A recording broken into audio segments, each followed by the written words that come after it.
Oh, hey, thanks. Hi, Bruce. Want to ask you about your top line. One, Jack Studnicka, what would be kind of the plan for him as you assess, your opening night, maybe roster with, Pastrnak out. And then also Brad told us that he thinks he was at 80% with his, before his surgery. And I'm kind of wondering what you think about that. I didn't get the first question. Who did you ask about? Pasta? No, Studnicka. Just the plan for evaluating him over the next couple weeks. Well, he's like everyone else. That's a guy that we feel is close, that hasn't been here full time, penciled into a permanent spot. He'll be competing, for a place in the lineup. Right now, I played him on the right side in Pasternak's spot. David will not be ready for the start of the year. So we're going to look at different people there. And that's where he was today. Middle of the ice, obviously, he's more of a natural centerman, but, we're pretty healthy and strong down the middle. So he may have to start the year with us or his career, which he did a little bit of obviously last year on the wing at times. So that's where it's going. We're going to mix him around. We've also used Anders Bjork there in the past. Could Casher Smith go up there? Yes, those guys haven't been here for a long time. So we're trying to build chemistry with who we feel they'll probably be with full time later. So we got to balance that. Knowing that Pasta will be back.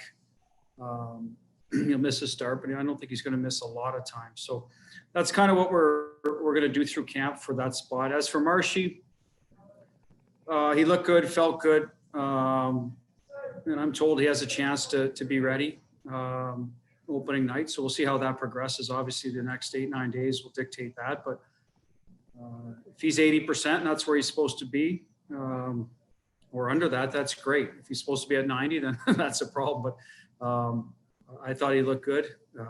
And that's what I've been told right now, that he's progressing very well. And again, opportunity to perhaps be in our lineup opening night. So we'll give him every opportunity to earn that spot, or not earn that spot, but to be in that spot every day in practice, get his reps, and hopefully that's the case.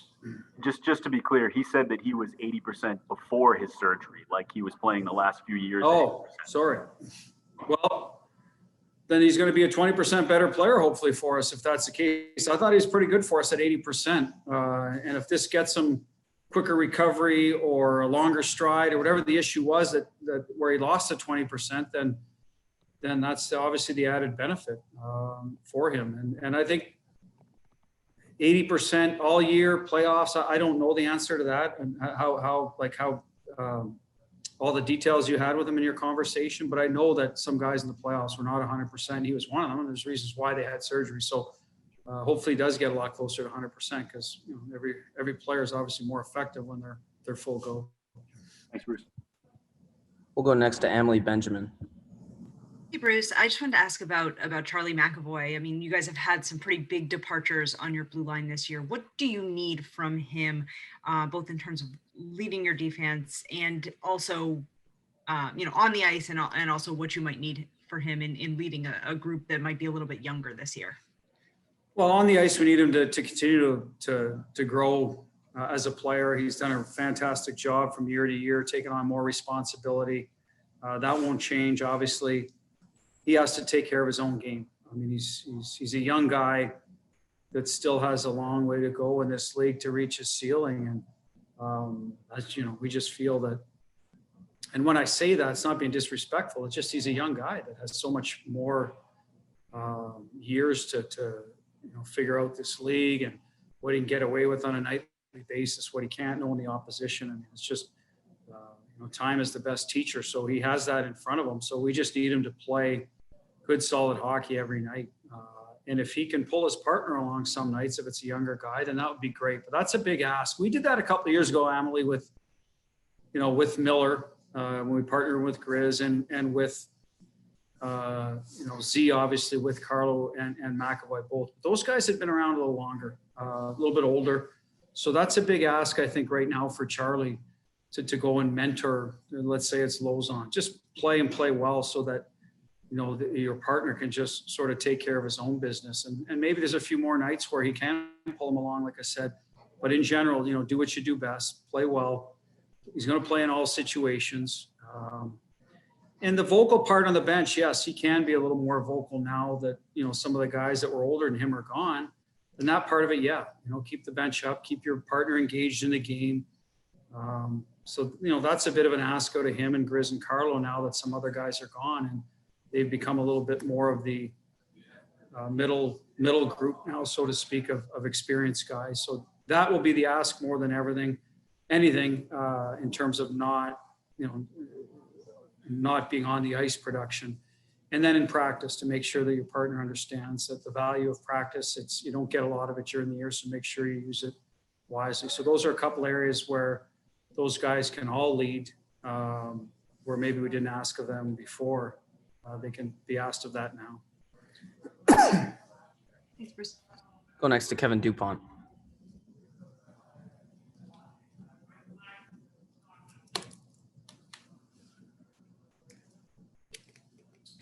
Dupes, are you there?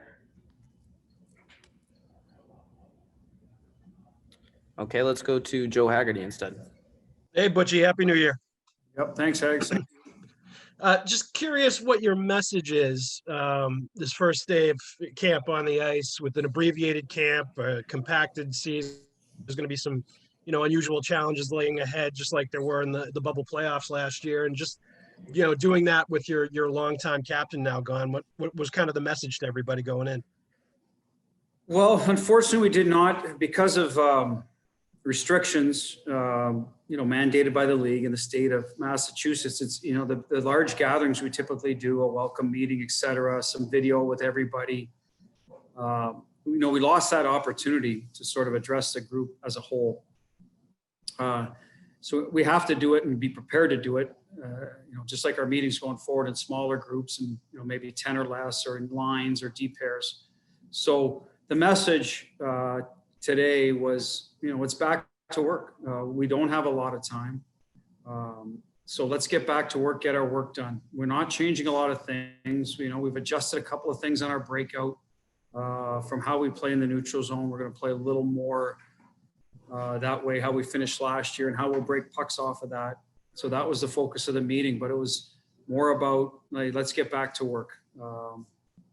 And that was it. We have a group that knows how to work. The culture has been ingrained by, as you said, our former captains. Zdeno Chara did a great job with that. And some guys that have been here a long time will have to continue to preach that. So that was our message. You know, we're a working team. Let's make sure we're ready for practice. We're not out there for long. Today's probably the longest practice we'll probably have all year because it's training camp. So let's get our work done and then move on to what we need to do next. I know you've talked about it a little bit, but just how much of a challenge is there on and off the ice with, you know, moving on without Z, given what a large presence he was literally and figuratively for the organization? Well, you can't just replace, a future Hall of Famer, a guy that's given his heart and soul to the Bruins. But we also feel we have young guys that are ready to step up, and only putting them in the lineup, putting them in the positions of responsibility will determine that. So they have to do their part and get prepared and practice well this next 8-9 days and earn their right to get in those situations.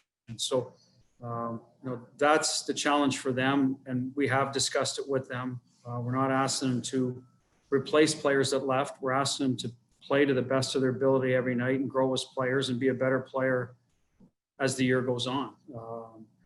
So that's what's in front of them right now. And we've partnered them up with certain players that hopefully will complement and help them get to where we need them to be. So that's a bit of the plan right now, and see how they go. Off the ice, I do believe, Hags, we have lots of leadership in here. I mean, obviously, Z was great in that area. He's captain for 14 years. So we never needed, as a coaching staff to worry about that. But we have Patrice, we have David Krejci, we have Tuukka, we have Millsy, who's back, looks great, back in the locker room. Obviously, you feel more like a leader when you're with the group. So hopefully he takes care of his game first, but also recognizes he did a good job of that for us. We have Brad. We got some younger guys that can grow into that role, and Carlo and Pasta when he's back. We got Charlie Coyle. Craig Smith's coming from an organization that knows how to win and work. So, we have good guys in the locker room that we think they continue the tradition that, that Z, kind of laid down here. Thanks, Butchie. Yeah. We'll go next to Steve Conroy. Hey, Bruce, how you doing? Good, Steve. How big of a challenge is this short training camp with all the evaluations that you have to make, especially on the left side of the defense, and no preseason games to go on? And do you expect these evaluations to go in, into the regular season? Yes, 100% for the D. As I said, they have to play in game like true, honest, real NHL regular season hard, and then as we go, obviously playoff hockey situations. But let's start with the regular season games and see how they adapt. Now Lauzon's been there.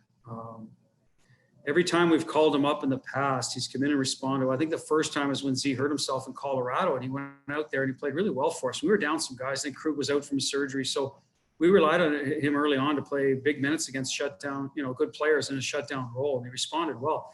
Last year we brought him up. It was a little bit of a different role. We needed him to be hard, give us some presence back there, and he did that well. Now the playoffs, out of the restart, I'm not, he wasn't maybe as clean as he was when he first came up earlier in the year, but nobody was. So we're not going to hold that against him. But, this is the opportunity that's in front of him. He has to realize that it's starting right away. You don't get a lot of, lead time for this. So that's the challenge for him, if he's going to play against good players. Zaboral has been playing in the Czech Republic. So hopefully that translates to being a little sharper on the ice for him because of the lack of exhibition games. So we'll see. Johnny Moore looks great. He had the surgery in his shoulder, so it takes a little while to come back. So that's all behind him. So we feel there's some guys on the left side. We know what Grizz can do, that they can go in and play well for us. So Cliffy missed some time with the surgery, so he looks good. So, there's always the option if everyone's healthy on the right side, can he fill in on the left, play his offside? We have to look at that at some point down the road. So that's a big loss through the exhibition season too, because I'm sure we would have done that, taking a look at him over there, get a feel for it. So yes, we have to evaluate during the regular season this year. That's just the hand we've been dealt. The good news is we don't have a lot of turnover up front. Our goaltending's back, so we have some constants there that when you get into your system wise, that guys know what basically what's going on. So there's a few young D, and Losey's played a lot of games here. Zaboral's been in the system. So Vakanainen the same. They've been in the system, so that it's not a huge adjustment for them that way. So they just got to go in and play and prove that they can play every night, learn from their mistakes, and get better.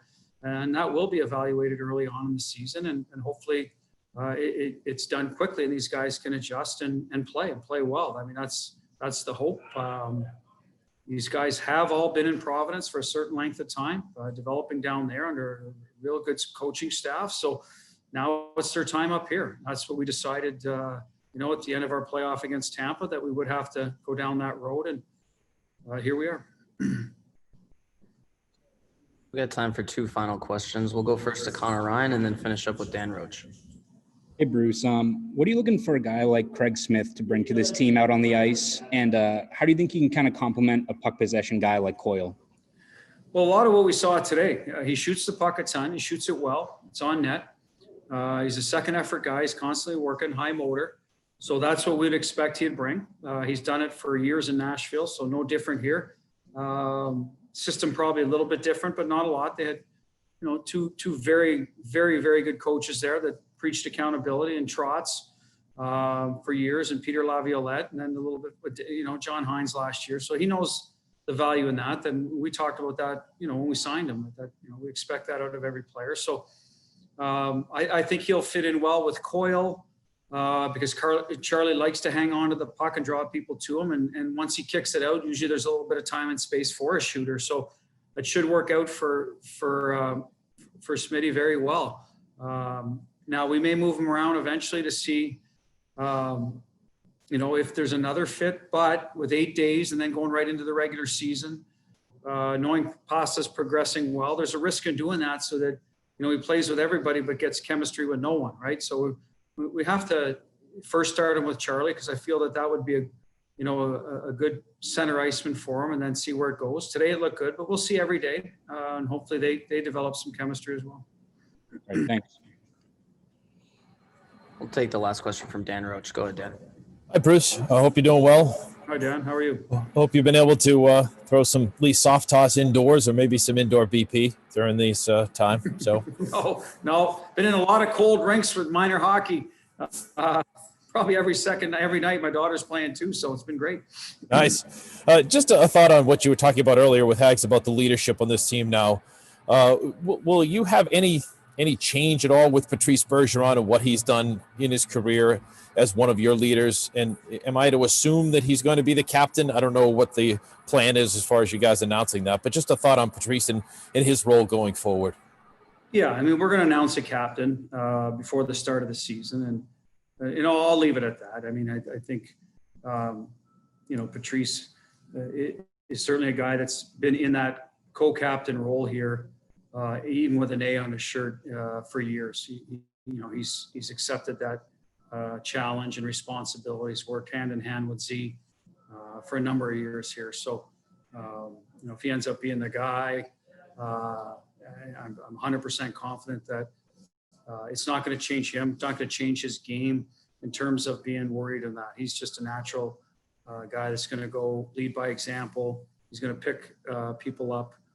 He's going to be positive on the bench. He's going to practice the right way, play the right way, prepare the right way. So I can't say enough about, his ability to take care of himself and then, take care of the group. So no worries there. But like I said, Dan, we'll make that announcement, a little bit down the road, but we will have a captain before the season starts.